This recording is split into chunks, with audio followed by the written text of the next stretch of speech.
Bonjour, c'est Thierry Bézier et vous êtes bien sur Intruders TV. Je vous cache pas mon émotion parce que je crois que c'est clair, ça va être un test plutôt très long. Donc vous inquiétez pas, je vais vous montrer les plus grosses fonctions dans ces premières minutes. Et pour les puristes, vous pourrez regarder jusqu'au bout de la vidéo. Oui, figurez-vous que dans mon cœur de Dex, puisque j'ai été web designer au tout début de ma jeunesse, on va dire. Et j'ai été certifié Photoshop également. Et puis, ma première rencontre avec Photoshop s'est passée avec la version 3. Vous savez, celle en 6 disquettes. C'était vraiment une belle époque, on va dire. Si vous n'avez pas connu cette époque, eh bien écoutez, c'est très bien. Parce qu'aujourd'hui, Photoshop vous propose d'utiliser un nouvel outil de sa grande famille qui s'appelle Adobe Photoshop Express.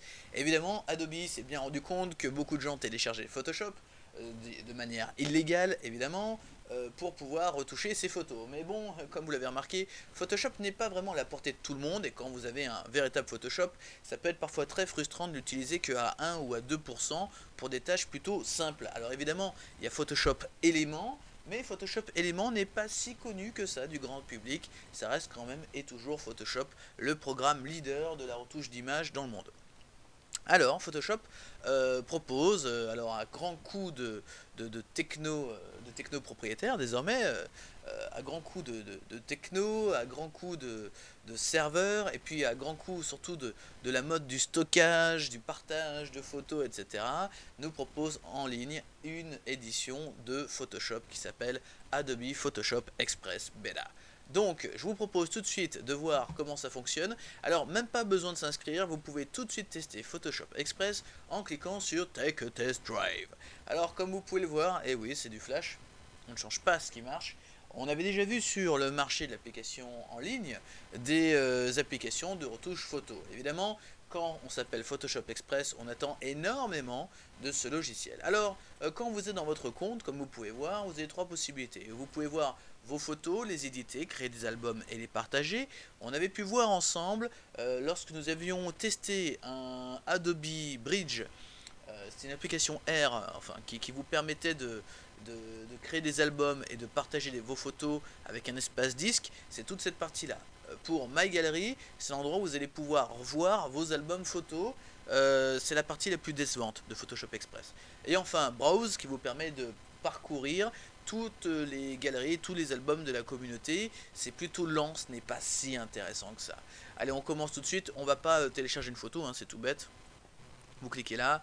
Bon, là évidemment on est dans le compte de test donc on peut pas le faire, mais bon voilà, vous pouvez télécharger vos photos. Alléluia, vous avez un espace de 2 Go totalement gratuit. Alors ici nous sommes dans le contexte et comme vous pouvez voir, nous avons accès à des photos. Alors si vous avez vu le test précédent sur l'application de Adobe en ligne pour stocker vos images, eh bien vous ne ratez absolument rien. Comme d'habitude, vous avez une photo, vous pouvez mettre des étoiles, les classer, mettre du descriptif, les classer ici en arbre hiérarchisé, que ce soit à travers une bibliothèque, à travers des albums, que vous pouvez cocher, décocher, les voir, etc. etc. Vous pouvez également voir vos photos sur Facebook, Photobucket et Picasa, et pas Flickr. C'est complètement dingue quand même. On a la possibilité de se loguer sur Facebook ailleurs, mais on ne peut pas le faire, sur Flickr. C'est quand même bizarre. Hop là, pardon, un petit bug. Oui, c'est quand même du bêta et on est sur le compte de test. Alors, comment ça marche? Eh bien écoutez, c'est pas si facile d'accès puisque quand on clique sur une photo, ici, on a donc la possibilité de l'éditer. Et là, on rentre dans Photoshop en lui-même. On peut directement la rotater, comme on disait à l'époque de Photoshop 3, quand il n'y avait pas de version française. Vous pouvez la tourner vers la droite. Bon, je suis toujours dans le compte Test Drive, directement dans le bridge, vers la gauche, pour l'envoyer par email, mettre un lien, la mettre dans un site internet, la télécharger, l'utiliser comme image pour votre album, etc., etc. Je vous propose de l'éditer, et là on va partir dans l'éditeur. À la manière d'un pique-nique sur Flickr, on part directement vers l'éditeur. Ce qui est regrettable, c'est de devoir cliquer sur Edit Photoshop, c'est censé être simple, et pourtant il faut quand même, on se balade dans la bibliothèque de photos et ensuite on doit cliquer sur Edit Photo. Je trouve que le process n'est pas encore si simple que ça. On va retrouver sur la gauche différents outils. Et là, deuxième déception, j'ai envie de dire, on est très déçu parce que sur Picnic, on a accès quand même à beaucoup plus d'outils en mode gratuit et en mode payant, on a accès à une panacée, plus les mises à jour, etc. Donc je dois dire que c'est quand même une petite déception de la part de Photoshop. De plus, si vous avez un compte Flickr payant et un compte Picnic payant, c'est-à-dire pour 40 dollars, une quarantaine de dollars par an, soit au cours du dollar 28 euros par an à peu près, vous avez une solution complète en ligne pour vous éclater avec vos photos. Ici, ma foi, malheureusement, c'est un petit peu moins fun. Alors évidemment, on a tous les outils de la mort qui tue dans l'âme, mais vraiment simplifiés, on n'est vraiment pas dans du Photoshop. On a donc la possibilité ici de recadrer cette photographie, avec ici les lignes qui vous permettent de... Alors pour tous les photographes et tous les designers connaissent ce que ces lignes verticales et horizontales veulent dire.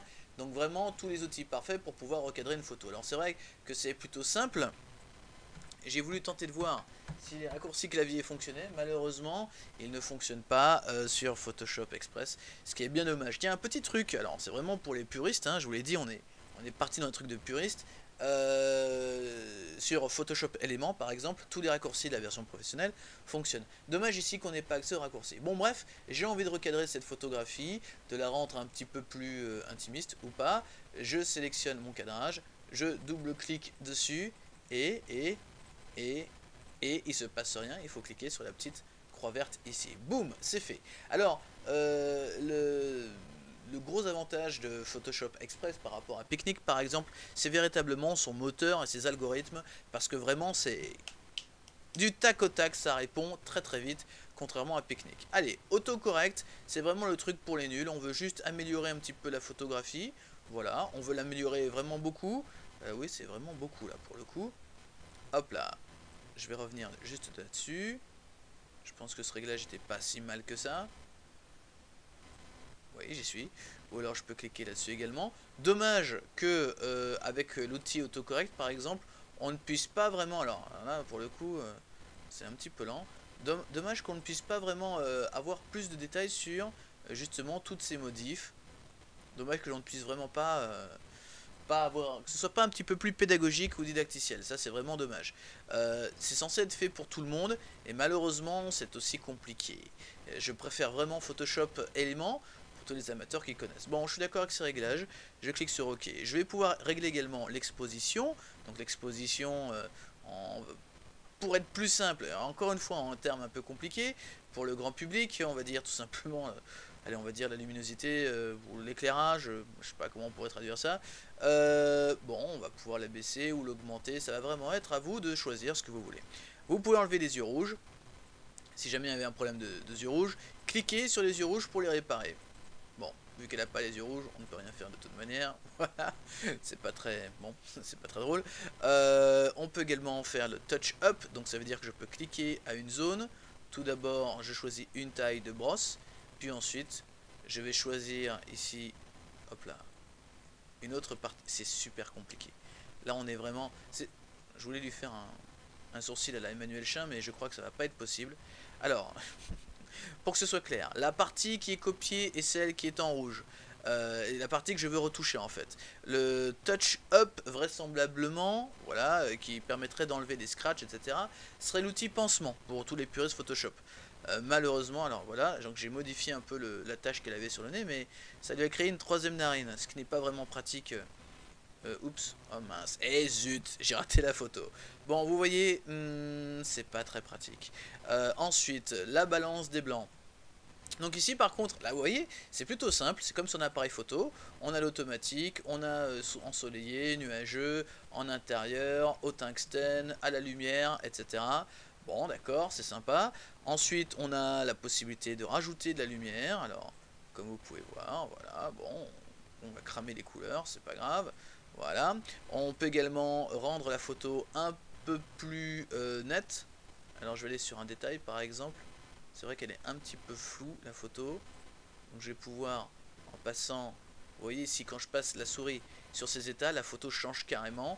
Alors bon, c'est pas top avec le fond, mais au moins on la voit un petit peu mieux. Bon voilà, on peut s'amuser. Et on peut également mettre des couleurs. Alors on clique sur la photo, boum, si on clique sur le fond, voilà, on peut faire des trucs un peu fun ou vraiment pas fun du tout. Voilà, à vous de voir. Ensuite on a le hue, on a le noir et blanc. Donc le noir et blanc c'est assez compliqué à gérer. Et je dois dire que Photoshop Express se tire plutôt pas mal. On peut également en faire des petits dessins. Enfin le filtre dessin si vous le souhaitez. Voilà. Ce qui est bof on va dire. C'est pas super. Et on peut également le tordre dans tous les sens. La photographie si on le souhaite. Voilà. On choisit. Hop là. Attendez. On va faire un truc un peu plus sympa. Je vais choisir. On va choisir son œil par exemple. Ouais. Voilà. C'est très bien. Hop là. Je vais bouger ça. Là. Voilà. Mais comme tu es magnifique, tu es très belle. Euh... Bon, voilà, ça ne vaut pas grand chose. Voilà, vous attendiez à une super note? Eh bien non, ce sera pas une bonne note. Mis à part l'algorithme et vraiment le moteur graphique qui est intéressant, il ne va pas à la cheville d'un pique-nique en termes de simplicité, de facilité, de connexion avec le bridge photo. Je vais vous montrer My Gallery pour que vous compreniez à quel point c'est vraiment pas drôle. Oui, d'accord, je ne sauvegarde pas mon œuvre d'art. Et vous allez voir que finalement c'est un petit peu décevant. Ici on a le look des albums, c'est vraiment très moche comme vous pouvez le voir. Alors vous cliquez sur le bouton lecture, alors vous avez vu il y a une petite image en fond d'écran, ça c'est sympathique et on sent qu'ils ont voulu reprendre un système de galerie photo qui existe au Japon, qui s'appelle Photolog.jp, qui est vraiment un superbe flicker tout en flash, qui est de la mort qui tue dans l'âme, et bah, c'est un petit peu raté.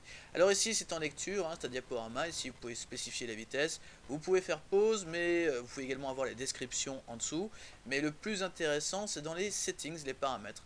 Vous pouvez choisir de voir vos photos en gris, comme ceci, comme vous voyez, donc vous faites lecture, et les trucs se passent en gris, sympa. Vous pouvez les avoir également ce qu'ils appellent en anneau, en ring, et on peut choisir en 3D.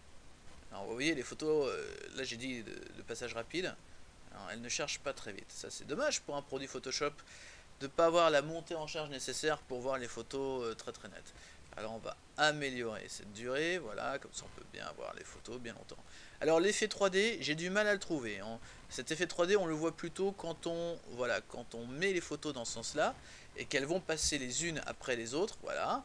On peut sentir un espèce d'effet 3D simulé, mais le vrai problème c'est que finalement ça n'a aucun intérêt, ni visuel, ni pratique. C'est vraiment dommage.